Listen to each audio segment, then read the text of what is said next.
The concept of taxing unrealized gains is ridiculous. So we are forcing people to make financial decisions simply to pay their tax. What have you seen over the last 3 to 4 years, especially when it comes to small businesses? All we've seen is legislation after legislation and absolute battering ram plowed through the small business owner. If you increase a tax or introduce a tax on death, you're disincentivizing someone's core motivation to do or build anything that is productive and that creates a lasting impact. There's an excellent video on YouTube by Matt Barry, and it's called Put Another Aussie on the Barbie. And it talks about this thing that we have in Australia where we are a lucky country because we are so endowed in natural resources, so much so that one of our biggest exports is natural resources. It is our biggest export. We sell them, our coal, our gas, and all of our resources. And the irony that the Australian people pay more for their energy than the people that we sell it to is preposterous.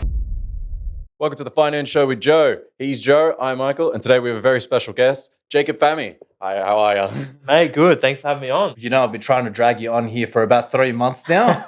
So I'm extremely excited to get you on here. It's a pleasure. Because there's a lot of things that are actually going on in the economy right now. So before we kick off, I just want to give everyone a brief introduction into who Jacob is and where Jacob has come from. So Jacob started off as a cadet at Nexia. Am I correct in saying that? Mate, you've done your LinkedIn research. I'm on there stalking all the time. So you were there operating as a cadet for 10 years. Am I correct in saying that? No, if I was a cadet for 10 years, I'd be doing that. He hasn't promoted me beyond cadet. No. So I was a cadet at Nexia for a while. And I'll take you back to the reason I actually even got into the industry. Yeah. I'm in year 3 and I wanted to become a doctor. I wanted to become a doctor because in Egypt, I'm Egyptian. Yeah. Well, in Australia, but I'm Egyptian. Yeah. The only things you can do is become a doctor, engineer, pharmacist, or accountant, right? I've got a couple pilots as well. But it's crazy. They're crazy. Specialists. It's those like five things and then nothing else. Like that's it. You're on the dole. That's it. That's it. So I knew I wanted to be an accountant from a young age. I wanted to be a doctor, but then I did this maths test and I did really well in a maths test. I got a distinction. You pay $5, University of New South Wales, do this test for you. I got a distinction and I've said, that's it. If I'm in numbers, I'll do something numbers related. I then do business studies in year 9. Say Donald Trump doing The Apprentice. We had a rowdy class, so they just played reruns of The Apprentice. We weren't allowed to do actual business studies work. No. Public school. Anyway, I said if someone in business and someone in numbers had a baby, what would that be? And it was an accountant. So I started my cadetship at Nexia. Yeah. I spent 3 or 4 years at Nexia building up my skills, and then realised I was just dealing with a lot of old money being moved around in various structures. It wasn't my thing. I really wanted to get into business to help the small business owner. So I worked my way from Nexia to Latitude Accountants, which I joined in 2016. At Latitude Accountants, I finally saw what it was like to help up-and-coming small business owners with a couple of guys who had started the firm out of nothing and really were a part of my community that I had looked up to for a long period of time, John and Tufik, the founders. Yes. So I worked there from 2016 all the way up until about 2019, 2020, and I thought I was so inspired by the boys and their efforts. I thought I could probably do this myself. I might go have a crack. So I got my own tax agent number, told Tufik I was doing it, and went out and started my own firm, Advisory Corp Accountants. Did that for 3 years, scaled very quickly, put on a lot of, built the ledger, and all of a sudden realised, like most business owners, I think, go through this journey, where I was very much a technician, but I had to figure out how to actually run a business. So I figured it out on the fly, but then realized I need systems, people, and resources to help take this to the next level and support my clients in a more effective manner. That doesn't sound relatable. So there's a book called The E-Myth. It's a great one that takes you from technician to operator. And I joined back in with Latitude Accountants, who were still mentoring me throughout that part of my career. John and Tufik, we got together and we said, what are we trying to do here? And we set a vision and a mission. Quickly go through the vision and the mission. And so we believe that the small business owner is the hero of the community. Our vision is to help 1,500 heroes make their dreams a reality. Why are they the hero? Because they're the ones who sacrifice their jobs to create jobs for others. We do that in 3 ways: help you understand your numbers, manage your tax, and navigate the small business journey.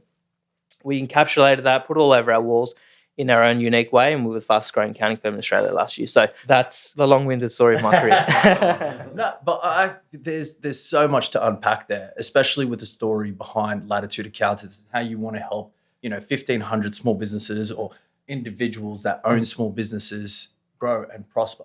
A lot of people think that accounting is all about your rear view mirror, when in reality you actually need them to be your high beams at certain points.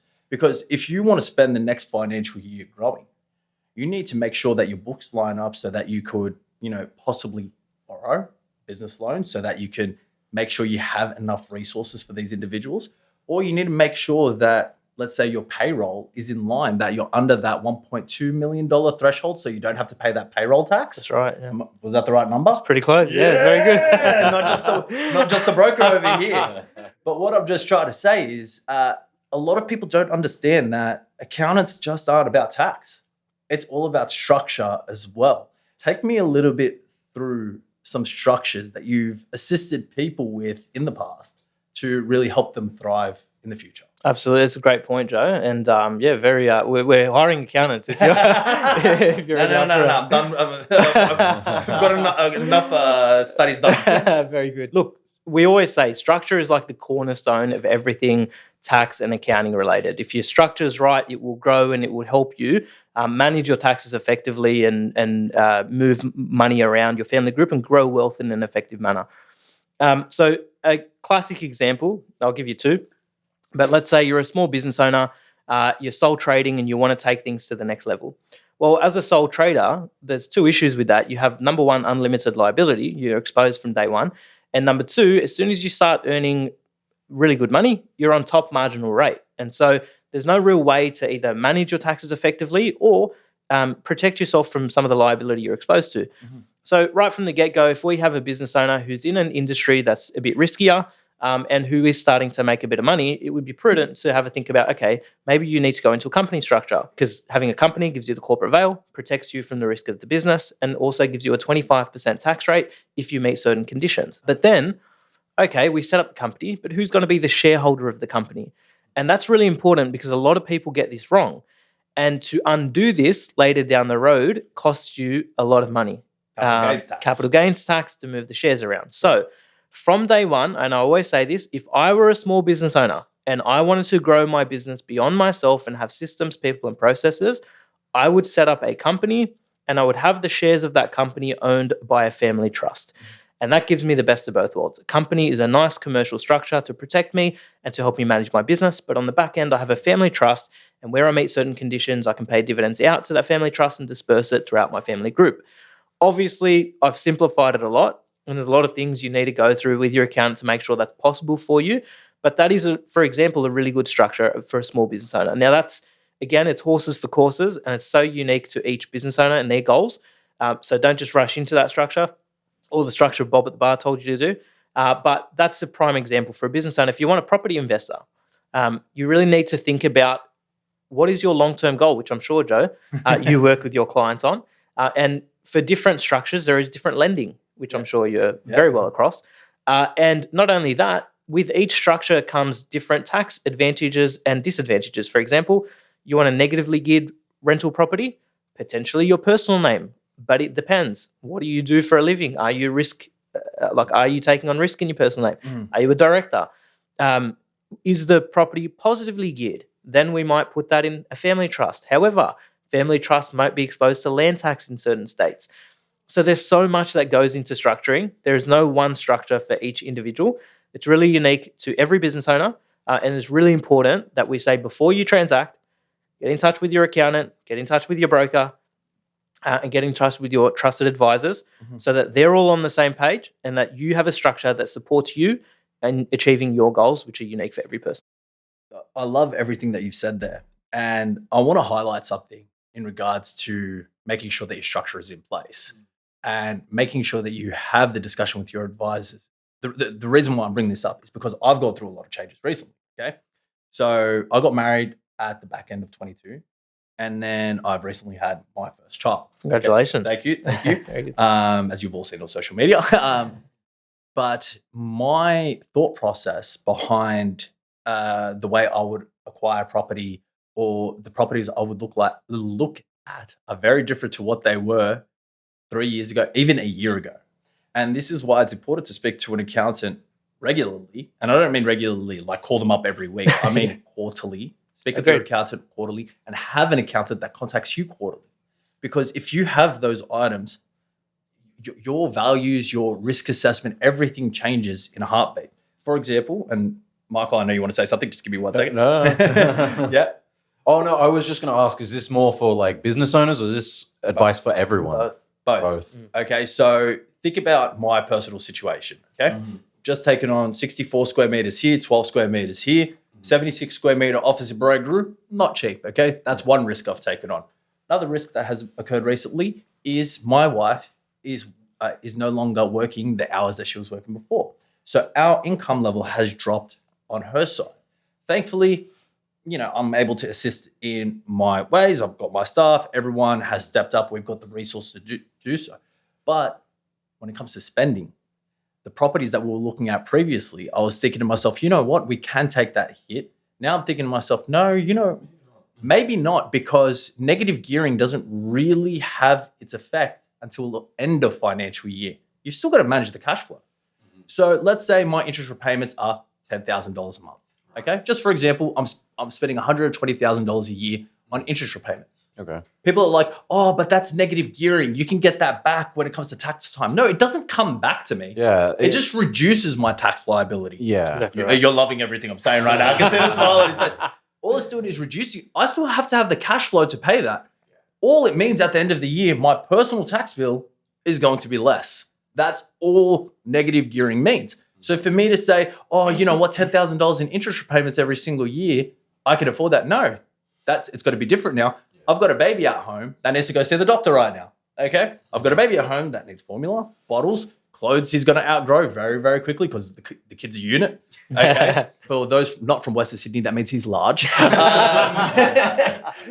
But what I'm trying to say is, okay, you know what? Instead of us looking for a mortgage or a property that's $10,000 a month in interest repayments, we've got to go find something that's $5,000, but might have more growth down the road and possibly closer to that positive gear ratio. It might not be able to grow exponentially like the $10,000 a month one, but it fits our profile. And this is Makes sense. going back to Jacob and why you need a good accountant.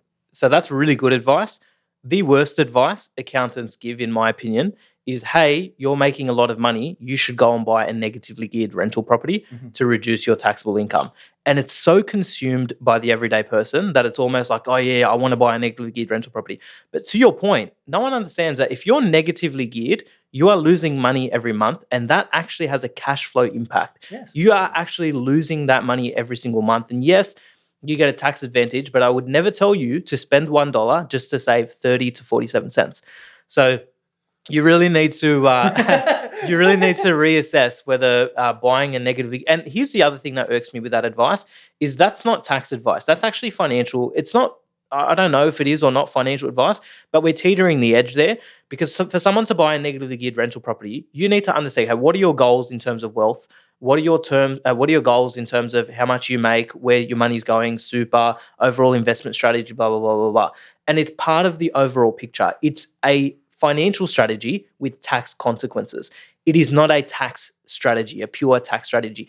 In fact, very little are tax strategies. They are always commercial decisions you make with a tax consequence that comes with it. Good consequences and bad consequences.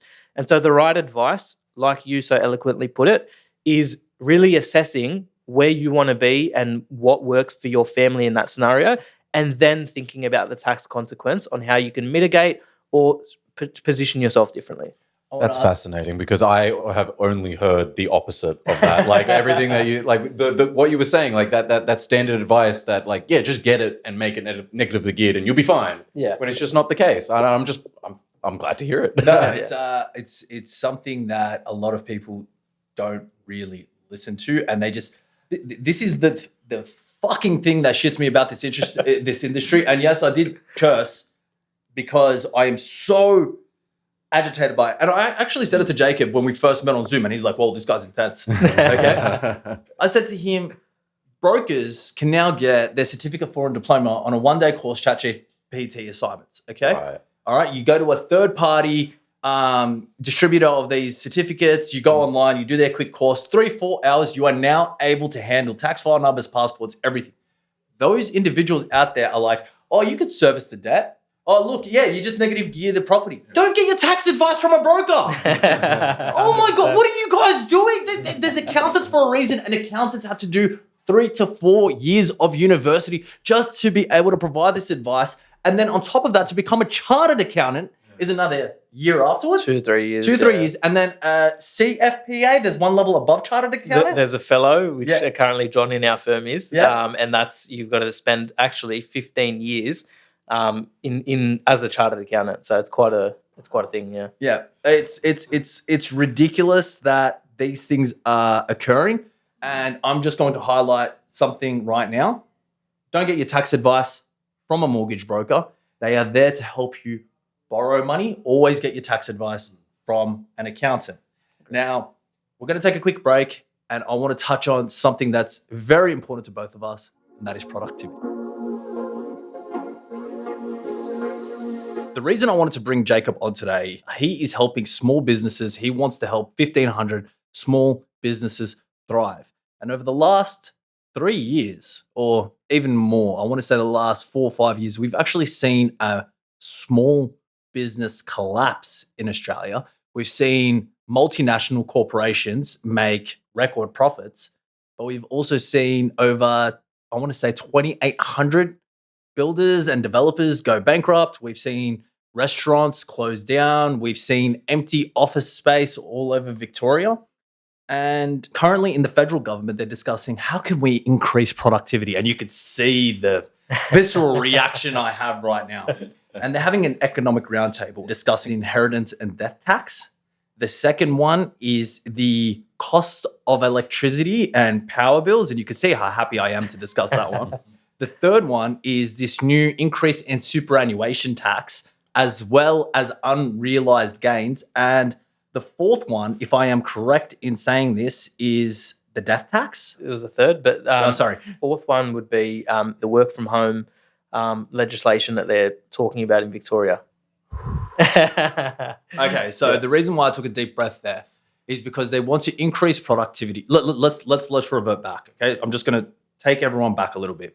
So they want to increase productivity all across Australia, and the Victorian Labor government actually lost a lot of votes over the last, I want to say, year or so, because they introduced all these new taxes. And then to increase productivity, they've now also put in legislation, or they've proposed a legislation where it would be required that you work from home 2 days a week. Okay? So we want to increase productivity, but people get to work from home 2 days a week. And I'm not opposed to working from home. I am opposed to, we've got this requirement in place. You have the right to switch off, but also you're working from home 2 days a week. How am I supposed to, as me, a small business owner, how am I supposed to visually see if someone has actually completed their requirements? And if they have not completed their requirements, I'm not allowed to contact them after 5 p.m. to say, hey, did you complete what you had to today? So let's get into everything, Jacob. Sorry, I'm going on my rambles. Okay, we'll save that for my own personal Instagram stories and reels, and let's get into this. So, what have you seen over the last 3 to 4 years, especially when it comes to small businesses? Absolutely. I've said this a million times on a million different podcasts, but I want to keep reiterating this. In Australia, we have a dream problem. I always say the American dream is to start a business. The Australian dream is to buy a home. And I say the Lebanese dream is to build juppies, as you once said. The Egyptian dream is to go to uni, get educated and become an engineer, doctor, lawyer, insert any other profession. Now, the problem with this is that it's created a culture that doesn't lift the small business owner up into hero status. And there's a reason we're really specific on heroing the small business owner. Because when you become a small business owner, you provide jobs to other people and increase productivity. Small business owners are the ones that innovate. Small business owners are the ones that create careers.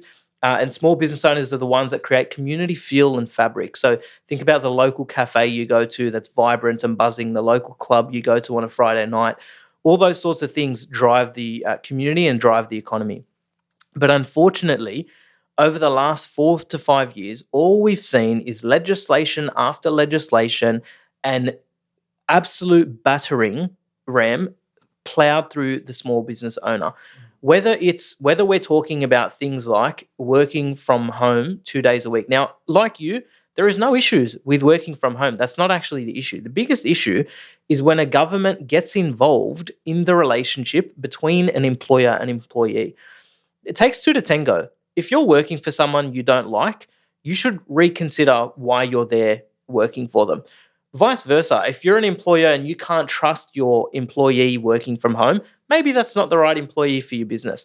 But I'll tell you what's not right. What's not right is that we have an external party get in the way of two people that have shook hands and said, okay, I want to take this job. You're going to pay me X, Y, Z.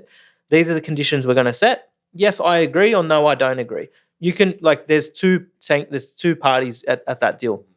So when we force the small business owner to say, no, your staff have to work from home or have the right to work from home 2 days a week, we've destroyed that relationship between them.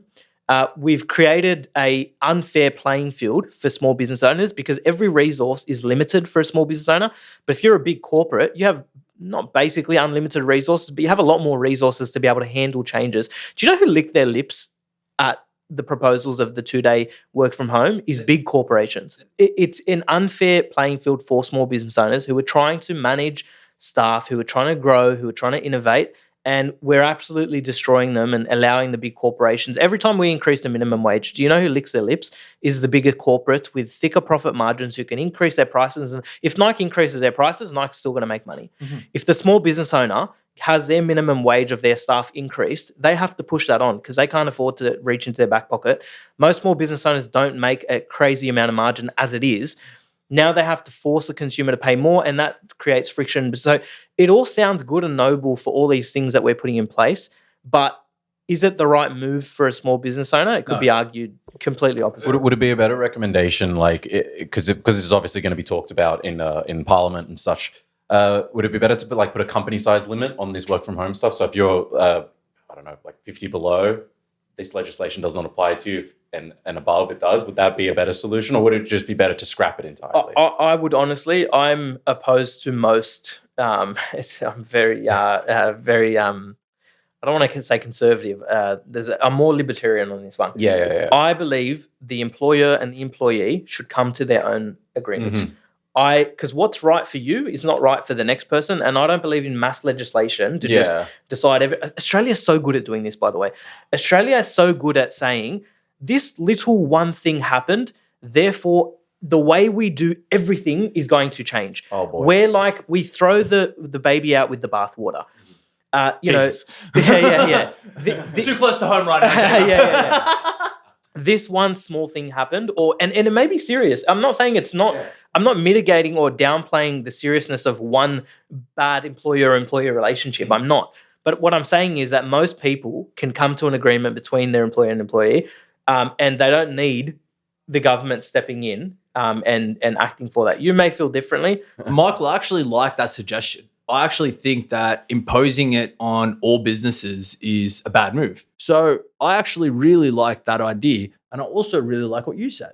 I like the fact that we shouldn't have the government getting involved in saying, hey, you have to work from home 2 days a week and go to the office 3 days a week. What about, I want to give you an example. What about the companies that went and built these sky-rise towers, and then the small businesses that took a punt, went and bought a commercial suite, and now all of a sudden it's empty. And guess what the person that's walking past that is saying? Oh no, that's an empty shop. I don't want to go in there. I don't want to visit because I don't think there's many people that are there that are going to be able to help me. It's not fair. Who it is fair to is PricewaterhouseCoopers, and I keep bringing them up, and I promise to God I love them, but I shouldn't be bringing them up. PricewaterhouseCoopers downstairs, who they might have 100 staff, 30 desks, but because they have the resources, they can accommodate this. Mm. Because I'm in agreement of that the government shouldn't be involved in the personal relationships, essentially what that you're creating, or professional relationships and stuff like that. Like mandating work from home days should not be the case. But is it better to be yes, you have the right to bring up with an employer But that already exists. That already Well, exists. that's what I'm thinking, right? That's what happened. That already exists within contractual law, where every single year your employment contract, I'm pretty sure you have the right to be able to renegotiate with your employer and then discuss those things. But if I have someone in an interview with me, and this isn't me discriminating, this is me just knowing the productivity level I need from the individuals in my team. If they say to me, "Oh, can I work from home 4 days a week?" All I'm thinking to myself is, how are you going to learn? Learning is done via osmosis a lot of the time. And what osmosis is when you are sitting in a group of individuals and hearing how they talk. You know, a lot of the slogans or a lot of the ways that I was taught mortgages was by listening to the people 4 rows away from me. You know, having them say, "Oh, we base our interest rates on LVR tiers." I thought, you know what? That's a great way to be able to explain it to people. So I'm going to start using that. Okay. I wouldn't have learned that if I was told, "Hey, just work from home 4 days a week and you're going to write mortgages." And guess what? I wouldn't have performed. And on top of that, I would have been fired. Yeah. So you need to be able to create those environments, that cultures for individuals. I agree with what you've said, and I've agreed with what you've said. And I also think it's absolutely stupid that they're trying to make this legislature. Yeah, it just seems like they're fiddling with something that doesn't need to be fiddled with. Yeah, 100%. At least as I see it. Okay. The next thing that I want to discuss is the new inheritance and death tax. Yeah, absolutely. What's your opinion? I don't have a strong one yet. Okay, yeah. It's going to come, don't worry. Yeah. So, there's been talks around all these productivity roundtables and economic roundtables. There's so much, new stuff that's being, should we do this? Should we do that? Everyone's trying to figure out their way and trying to come up with a solution. Now, part of that is obviously our government has I think it's a $1 trillion deficit on the budget at the moment, or at least leading up to. So we're trying to find a way to pay that off and manage that as well. And one of the proposals or one of the ideas that have been floating around is a death tax. Now, to give you a little bit of context, Australia, I believe, did have a death tax once upon a time. That changed, I believe, in the 70s. I could be wrong, but it did change in the 70s. And they want to bring one back. And I'll give you the pros and cons, and then I'll sort of maybe tell you my thoughts as well. So the pros of a death tax is that wealth is distributed upon death, basically. So if you have a high net worth individual, they've built their wealth using the Australian system, using the Australian economy, using the productivity of employees and whatnot. So upon their death, there should be a 2% tax, and we get to use that money to fund services and pay off our debt and create a better Australia. Mm-hmm. That's one side of it, okay? The other side of it is that, hang on a minute, if you tax someone upon their death, it creates two issues. The first is there is generally an intrinsic motivation to create wealth and create a legacy for those beyond you, okay? And the later you go in life and as you build a family, you start to realize that it's not all about yourself and you want to maybe do things for others. Some people are driven like this, some people aren't, okay? That's fine as well. But if you increase a tax or introduce a tax on death, I'm almost left feeling I'm going to go and do all these things. And what the heck is even the point of leaving a legacy if it's going to get taxed and washed down anyway? So you're disincentivizing someone's core motivation to do anything or build anything that is productive and that creates a lasting impact. Okay, that's number one. The second argument against a death tax is that if someone's accrued their wealth, they have already paid taxes to accrue that wealth. So that money that sits there has already had income tax paid on it, has already had GST go through it, has already had the super fund 15% tax and maybe even unrealised in the future. Has already, they've already paid all their council rates, their tolls, and I know these aren't taxes, but they're all on cost for the Australian, for the everyday Australian. And so there's so many.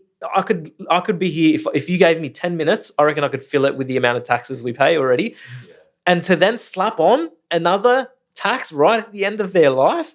What are we doing here? So that's sort of the there's both ends of the spectrum. How do I feel about it? I think less tax is better. Holistically, is always going to be. Economies often thrive when the government is less involved and there's a limited tax. And I bring this up because you look at it, states like the Emirates. You look at other states. You even look at Singapore. Singapore's got less tax than we do. Okay, but they are still performing quite well economically. And then you look at places like Norway, who benefit quite a lot off their resources, and which we have in Australia. Don't get me started on that too. But you look at places like Norway where, they're not as entrepreneurial thinking as we are here in Australia, but they also have a really, great way of life. They actually, I'm pretty sure students get paid to go on a gap year. If there is, there's heaps of quirks around that. And they also get paid for their university if they go offshore and complete their degree overseas, which is ridiculous. And then we're here in Australia and we have all these other taxes. The reason I bring this all up is we're reducing the motivation or the intrinsic motivation to go out and build something. But then you said something else where, well, you used the Australian system. You did use the Australian system to be able to create this wealth for yourself. So me on both sides of the coin, I'm sitting there and I'm going to myself, well, hold up. I do like that thought, because if I've used the Australian system to accumulate my wealth, I want to be able to make sure it's distributed to my kids. But at the same time, I should have to pay a little bit extra. And that 1% to 2% range, I was thinking, okay, the core issue that I have is I already know how this tax is going to be avoided. This is going to be stuff that's in personal name. So the moment that you go and you set up a family trust or a discretionary trust and you appoint different beneficiaries, and that upon your death, you will no longer be the trustee, and instead one of the kids would become the trustee or something like that, the inheritance tax is avoided.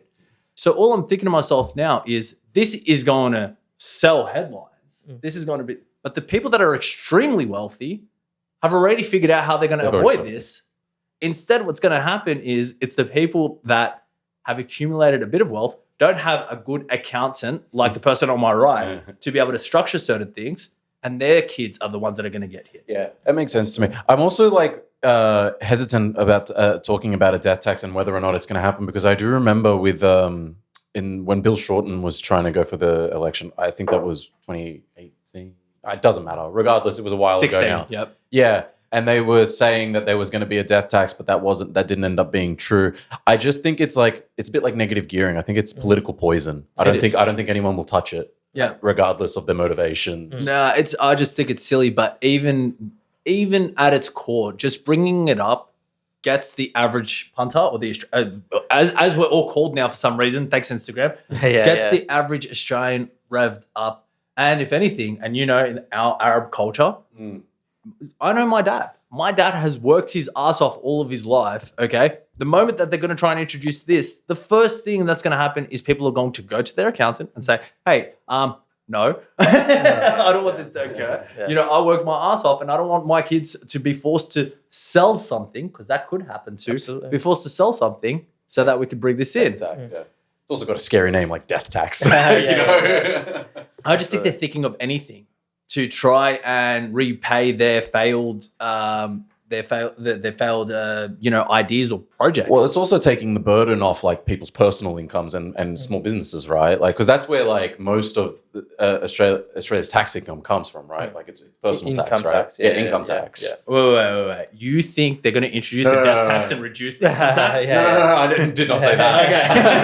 No, what I'm saying, trying to increase overall revenue. They're not going to reduce the tax. They want that money, but just to reduce the burden on personal tax. And so instead of having to increase personal tax, they get it from elsewhere. Look, I think as well, there's just two coins and there's two ideas that are clashing here.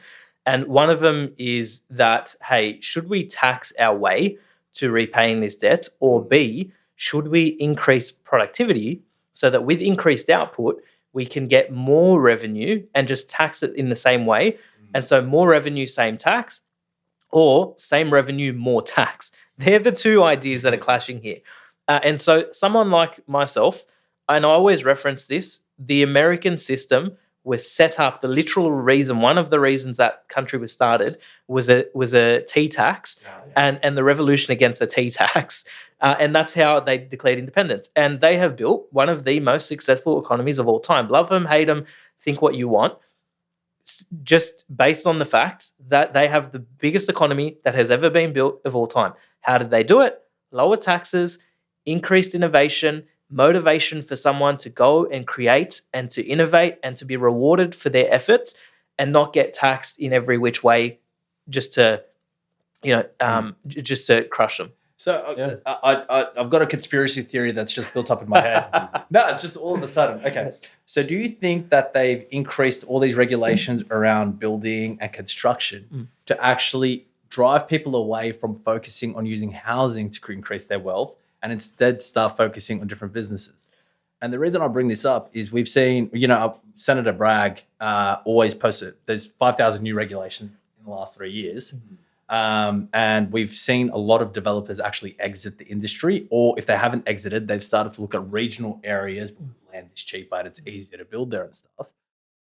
Do you think that that's a possibility? They've instead decided to disenfranchise people that were in property development and construction and instead got them to focus in on creating businesses? Do you think there's a... Nah, I think that's charitable, man. I think you're overestimating their own incompetence and their own interest in the property market. That is true. With increased demand and less supply, as we see, prices go up. It's not rocket science, basic economics, And I don't think it's that crazy to see.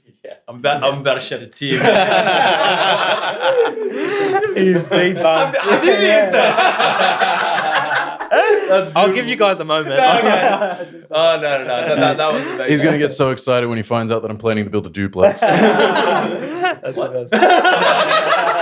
Okay. Laughs aside. That's the best. The thing that has irked me the most is on today's economic roundtable, the first thing they brought up was electricity and power bill. And we saw, every Australian will pay $250 for their electricity bills. They went up and everything. But the truth of the matter is that electricity and power bills, let's say, and I might even be overextending here, about $2,500 a year. Let's say for the average Australian, it's about $2,500 a year. Is $2,500 a year really going to affect people if they drop it by 20%? So they're going to have $500 extra in their back pocket when all the prices in Woolworths and everything's gone up by 41%. Should they be discussing this, or should they instead be discussing transparency?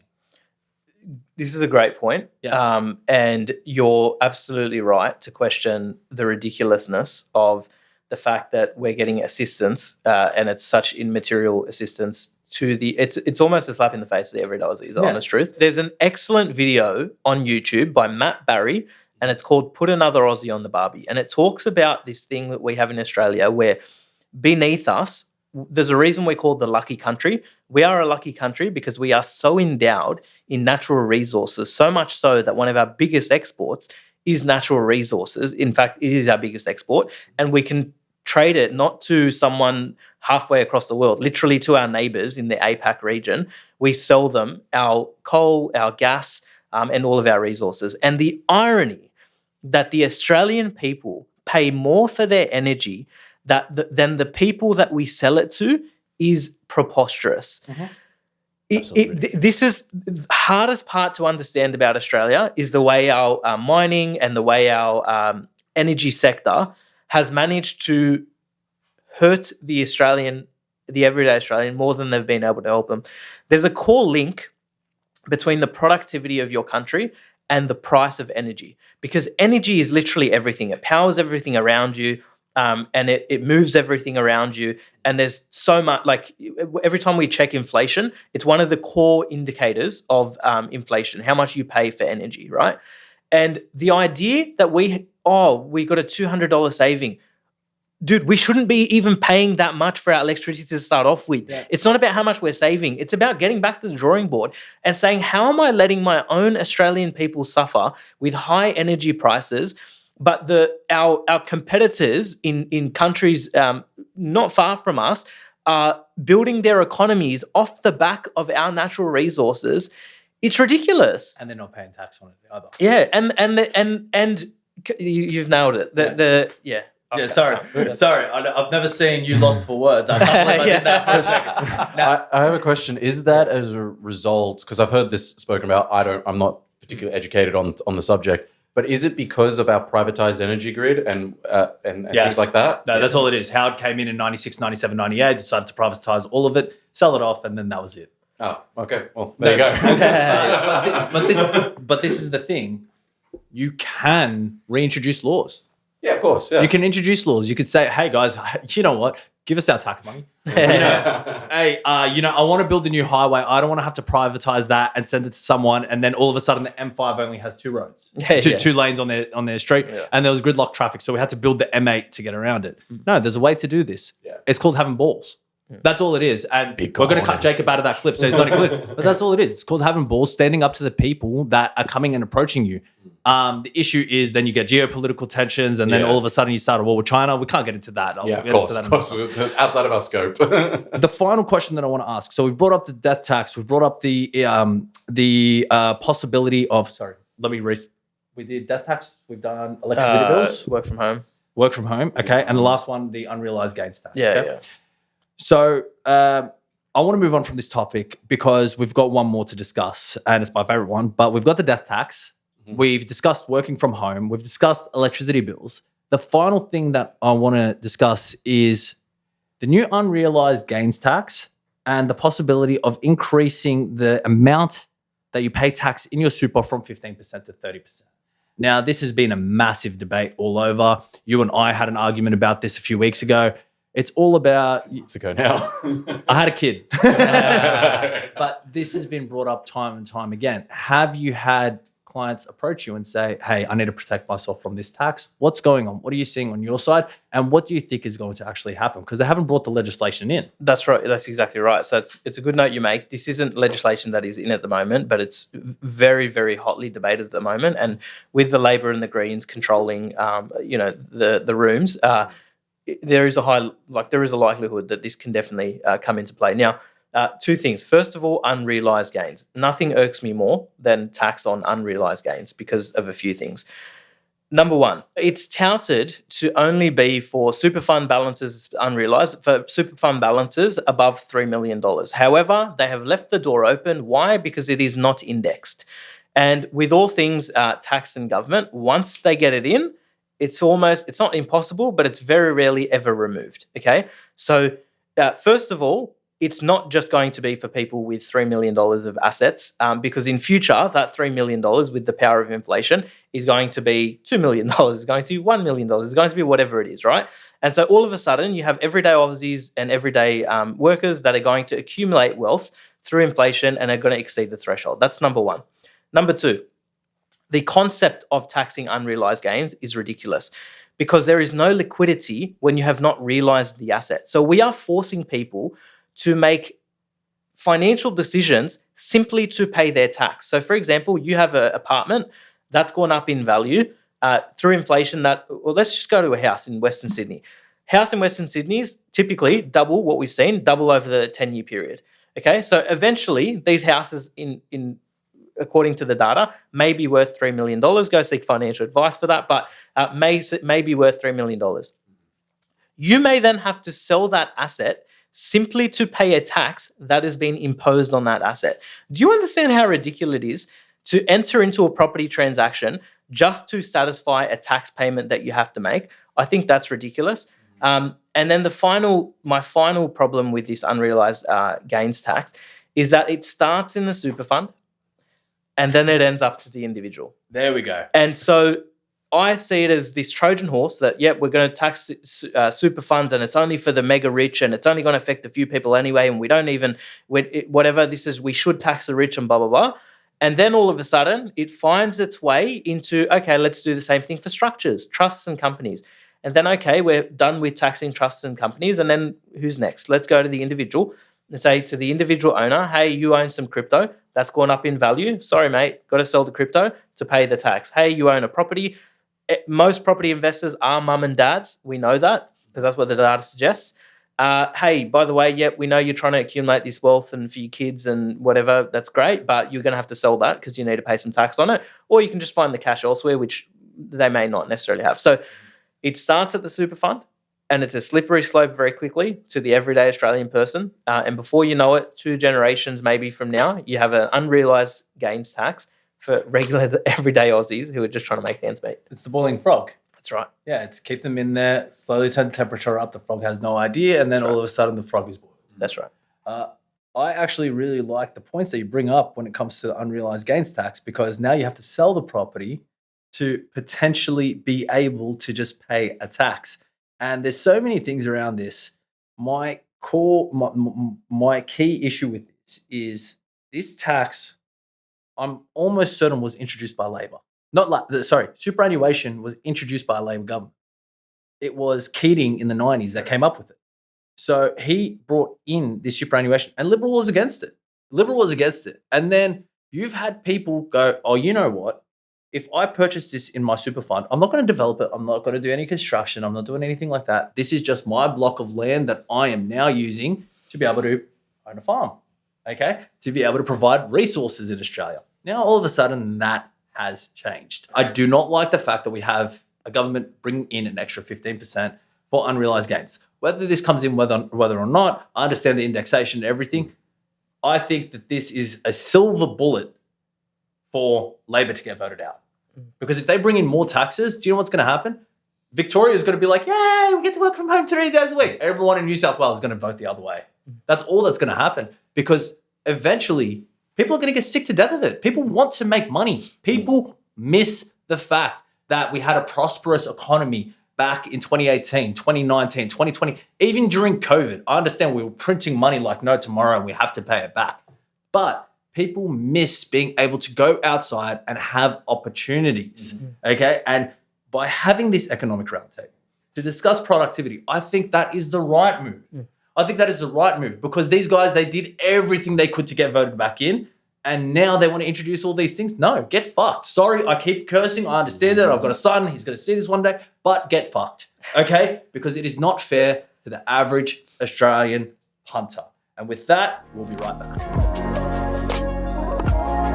So, the government wants to bring in all these new legislations. What are the top 3 mistakes business owners will be making that will end up affecting them in the long run if any of these things do come in? Absolutely. I think, look, first, ultimately, like we say with everything, it comes down to your structure. Yeah. You need to structure yourself in the best way for the goals that you are trying to achieve. If you are, low risk and you just want to go out there and do something to earn a little bit of money, yes, maybe a sole trader side hustle is the right structure for you. But if you're someone who wants to move and shake, who wants to put on people, who wants to employ, having a company structure, having a trust structure in place to own the shares potentially, having a trust structure in place. Whether it's discretionary or a unit trust or a family trust or something absolutely. like that. But just making sure you have the conversation with your accountant before you transact, so that when you do, you're in the best possible position, because it's very expensive to go from structure to structure. I will go through a couple of 2 more mistakes. Yeah, go. I just want to ask you, why is it expensive? Can you explain the capital gains tax and why it is expensive? Absolutely. So in Australia, we have this thing called capital gains tax, and it doesn't matter. Generally, it doesn't matter who is transacting. As long as there's 2 parties transacting and we have a capital gain event triggered, you pay capital gains tax. Let me give you an example. You are trading your company. The shares of that company are owned by you as an individual. If you want to restructure your shares of that company to a family trust that owns those shares for distribution reasons, you have to pay capital gains tax when you dispose of your shares and sell it to your family trust, even though you're related people. And so a lot of times people get tripped up where they go out, they build this company, it's making money and it's good, it's got value in it, and they have to now pay capital gains tax for them to restructure their affairs, when if day one, the company had no value, you could have set it up with a trust owning shares and mitigated a lot of that headache later down the road. If you do, it's not the end of the world, but it is going to cost you more, because you do have to go and get a valuation for your shares. You do have to pay capital gains tax if there is any. And then you have to weigh up, hey, is the capital gains tax I'm paying now better than the taxes I might pay down the road or not? One of the second mistakes business owners make is not paying themselves in the correct way from their entity. And I'll give you an example of this. A lot of people start companies and say, yep, I'll just start the company. And they're used to being a sole trader where they can just move money around, throw it around, no one really cares. Then all of a sudden, they've ripped out money out of their own company. They've never paid a wage. They've spent a lot of their personal, they heard Bob at the bar saying, yeah, just put everything through the company and you'll be right. And they've built up this massive director loan, because that's what money that you take out that you haven't declared a wage or a dividend is. It's a director loan. Yep. So you've taken that money out of the company, or you've spent it personally on the company's from the company's funds. So you have this director loan between the company and yourself, and there are tax consequences that go along with having this money that you've taken out because you haven't paid a wage, so there's no tax that's been paid on it. You haven't paid a dividend, so there's no top-up tax that's been paid on it. So now you are forced into this Div 7A loan agreement. It's a big headache for me to go through. It's complex. But ultimately, make sure when you start up a company, pay yourself a wage. Then out of your profits, consider paying yourself a dividend. Do not just go and rip out money and think that it has no tax consequence and that it's never going to come back to bite you. That's number 2. And number 3, know your numbers. You would be shocked how many business owners I speak to every single day that say, hey, what were your sales last week? And they say, I actually have no idea. If you don't know what your sales are, how can you know that you're running a business that is profitable, that can grow, that can pay staff, that can pay overheads, that can do all these things? What the heck is the point of getting into business when you don't understand the finances? Warren Buffett says that finance or accounting is the language of business. And unfortunately, when you get into business, you have to be across this and you have to understand your numbers, because I'll give you a quick example and then I'll wrap it up. I had a client book me in 2 weeks ago and they say, Jacob, I feel like the Wolf of Wall Street. I've put out this ad on Meta and it's blown up and I'm selling like crazy and I don't know what the heck I've done and I'm just selling so much. And I said, okay, just do me a favor and book me in for a meeting so we can go through these numbers with you. We went through the sales price, their direct costs that go into producing the product or service that they were making, and then we went through their overheads. Do you know what happened by the end of it? They were actually losing money on the sales that they were making, and they were sending these ads to the moon. And so if we hadn't got in that 2-week period, they would have booked up 2 years of revenue, making a loss. Do you know what's worse to making no money? Losing money. Okay? So imagine it's better to just stay at home and do nothing 100%. than it is to make a sale and make a loss on that. 100%. Anyway, by the end of the conversation, we rediscussed their margins. We went through it all. We negotiated their direct costs and they had a plan to go back and negotiate the direct costs. They had a plan to increase sales. I said, listen, you know what's funny? I said, how many people were saying yes to your offer? And they said, all of them. Whenever that is the case, you have a pricing problem because your price too low. Correct. So not everyone should say yes to your service or offering. So anyway, we rejigged their pricing, we rejigged their direct costs, we rejigged their overheads. Luckily, they had low overhead business. And now they can go and scale in a profitable way with numbers that they understand and that reward their good work and their hard work running this business. That's a fun example. I love that story because when I first started business, I didn't know my numbers. Yeah. Now I've had to build out a full break-even analysis every single time I hire someone, every single time we go to around bonus time, every single time that we're about to invest, purchasing furniture. It's knowing your numbers and knowing what you have to work with and what your operating costs are. If you don't know what your operating costs are, you're going to get hit and you're going to get hit hard, okay, if you don't make sure you make sense of everything along the way. And I absolutely love that key bit of advice. It's general. Don't go and, changing anything without speaking to your financial professional. But I absolutely love that. The last question I do want to ask you today, if you were to see someone, okay, and they approached you and they were a sole trader, okay, and they said to you, Jacob, I really want to buy Prada sunglasses and I want to claim it in the business, what would your reaction be? You know what's so funny about Prada sunglasses specifically? Yeah. That if you're a construction worker out on site and you're in the sun, or if you're a teacher and you're out on school duty, maybe the full amount may not be deductible, but if you're in the sun and they're protective and they're not just designer, they actually have some function to it, part of it could actually be tax deductible. Yeah. So in that specific example, I would go through those facts. Now, if that same person came to me and said, hey, I've got a trip to Europe booked, or I'm going out and buying my C63 or my whatever it is, insert M3, all the cars us people in Western Sydney love to buy, we would have a different conversation. and that would be, listen, let's make some money first. Yeah. Let's make sure your business is profitable first. Let's make sure you're achieving your goals and dreams. And then we can think about buying all these things. The fancy stuff. The fancy stuff. Yeah. And the fancy stuff isn't tax deductible, okay? Because if it was, well, it would add value to the business. And again, I can tell you it's not going to. I do have to make you laugh. my wife turned to me the other day. She's got a conference in Paris. Okay, and she turns to me and she goes, "It's a tax expense." Oh, no, it's tax deductible. And I go, "Alison, I love my wife with all my heart.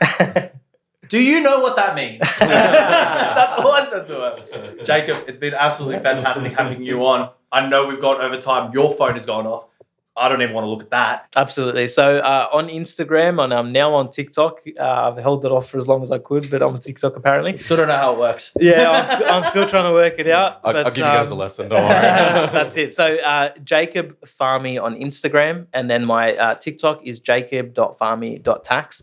I need to rejig that username, but that's what it is for now. If anybody wants to book in with Latitude Accountants or yourself, Yeah. what's the fastest way for them to be able to reach out to you? Absolutely. Check out the website, www.latitudeaccountants.com.au. You can book in.